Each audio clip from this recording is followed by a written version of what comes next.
Buenas tardes a todos. Vamos a revisar el día de hoy el tema Identificación de los derechos humanos como fundamento de la convivencia y la paz social.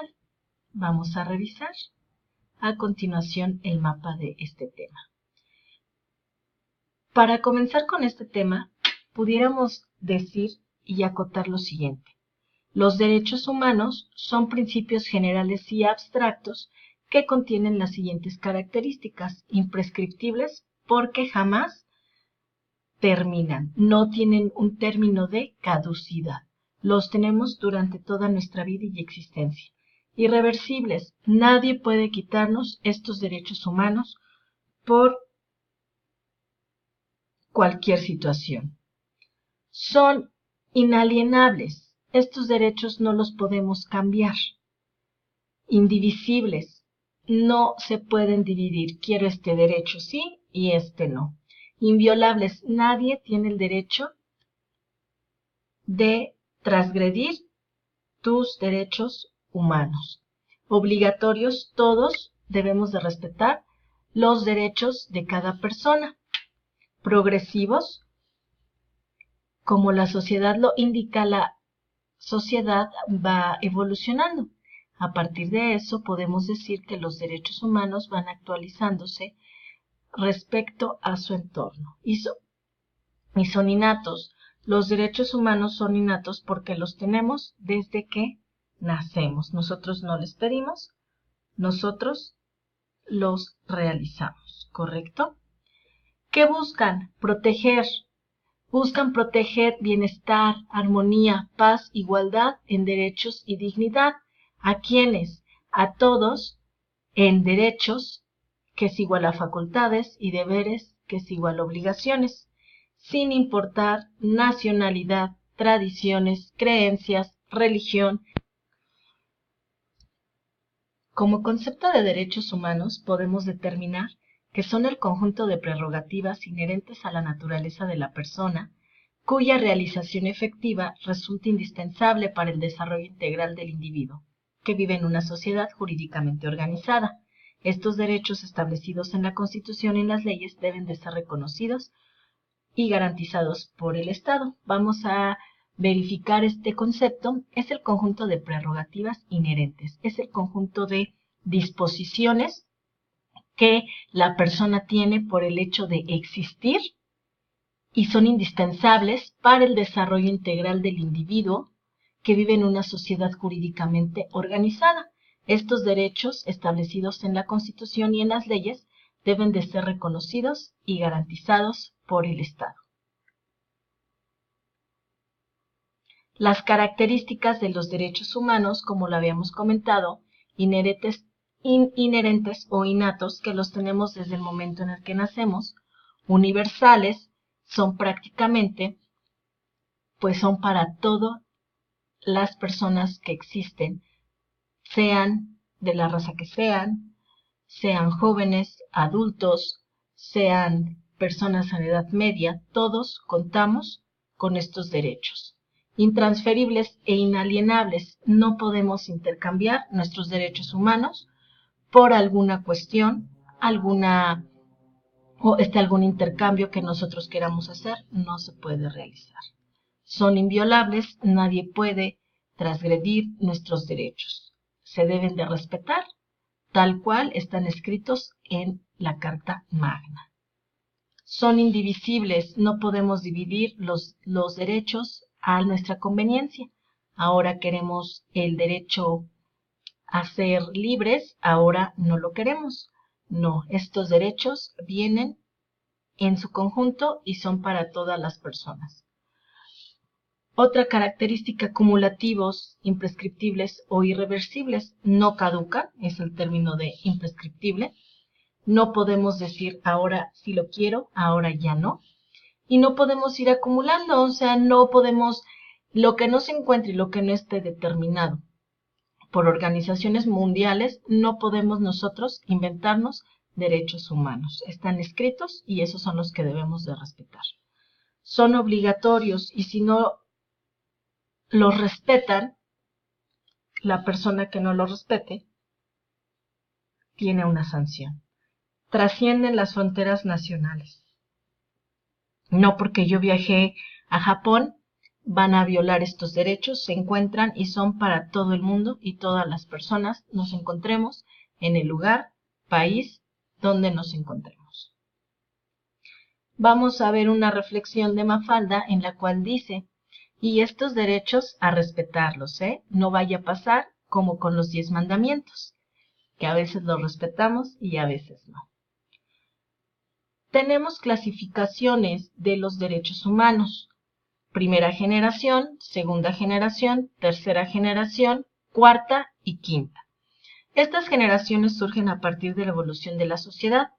Conforme la sociedad ha ido evolucionando, ha ido adquiriendo nuevas conductas, se han ido respetando nuevas ideologías y a partir de eso es que surgen generaciones diferentes. Cada cierto tiempo que se considera ha cambiado la ideología de las personas. Vamos a ver esta imagen. En la primera generación contamos o tenemos una imagen relacionada a la Revolución Francesa en 1789. Esta primera generación responde a los ideales de libertad e igualdad y surgen en diferentes países del mundo, principalmente con la Revolución Francesa, que derrocó la forma de gobierno absolutista y dio origen a los derechos civiles y políticos como el derecho al voto y la libertad de tránsito. En una segunda generación tenemos como imagen aquello que representa a la revolución industrial y aquí nos comentan que surge con las luchas sociales que se generan con la revolución industrial.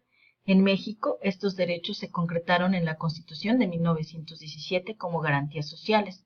Son los derechos sociales, económicos y culturales, como el trabajo en condiciones dignas, la seguridad social, la educación gratuita, el derecho a la salud y a la información científica y técnica. La tercera generación, tenemos a una paloma que significa la paz y a unas cadenas que se están rompiendo. Constituyen los llamados derechos de los pueblos, tales como el derecho a la paz, a la independencia económica y a los recursos del medio ambiente. La cuarta generación se refiere a la inclusión de nuevos actores y movimientos sociales y contienen derechos como el reconocimiento a la diferencia y a la opción sexual. La quinta generación atiende las repercusiones que genera el uso de las tecnologías de punta en asuntos como la clonación de animales y seres humanos, trasplantes de órganos, derechos de las especies vivas y otros. En nuestra Constitución, nosotros vemos plasmados los derechos humanos en las garantías individuales y vamos a partir del hecho que la Constitución Política de los Estados Unidos Mexicanos está o se encuentra dividida en dos partes, la parte dogmática y la parte orgánica. En la parte dogmática vamos a partir de este término dogmos, que es ser. Ahí se establece las garantías individuales. Desde el artículo 1 hasta el artículo 28 consagra todas las garantías individuales y a lo que nosotros tenemos derechos. Posteriormente, la parte orgánica establece toda la función del Estado, cómo se va a organizar el Estado, qué debe de respetar y cómo se va a llevar a cabo.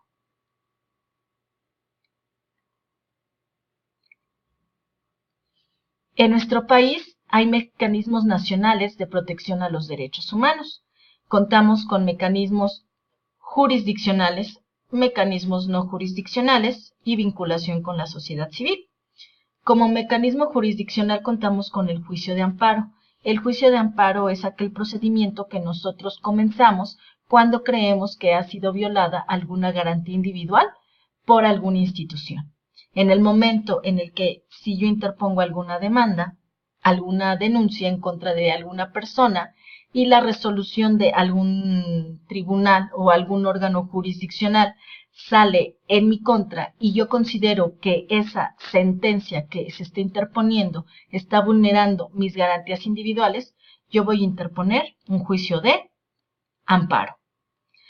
Como mecanismos no jurisdiccionales contamos con la Comisión Nacional de Derechos Humanos, la cual tiene una representación en cada estado. Esto quiere decir que tiene 32 organismos estatales y dentro de los estados contiene comisarías de derechos humanos, divididos en distintos y diferentes municipios, esto con la finalidad de que en las zonas más aledañas pues se puedan respetar y puedan ser vigilados estos derechos humanos. La sociedad civil contamos en este momento con 14.597 organizaciones en México, quienes se encuentran o como objetivo tienen proteger o la protección de los derechos humanos. Vamos a verificar lo concerniente al artículo 16 que se encuentra en la Carta Magna de Derechos Humanos. Vamos a observar este dibujo. Reflexiona y anota en un papel, describiendo qué es lo que quiere decir. Vemos a una princesa con un corazón tomado de la mano de un dragón y al príncipe lo vemos un poco preocupado. Responde las siguientes preguntas y reflexiona. ¿Te parece bien que la princesa se enamore del dragón y no del príncipe? ¿Y si en vez de un dragón fuera una persona de color, o un gitano, u otra mujer? ¿Por qué? ¿Te parece bien? ¿No te parece bien? ¿Por qué?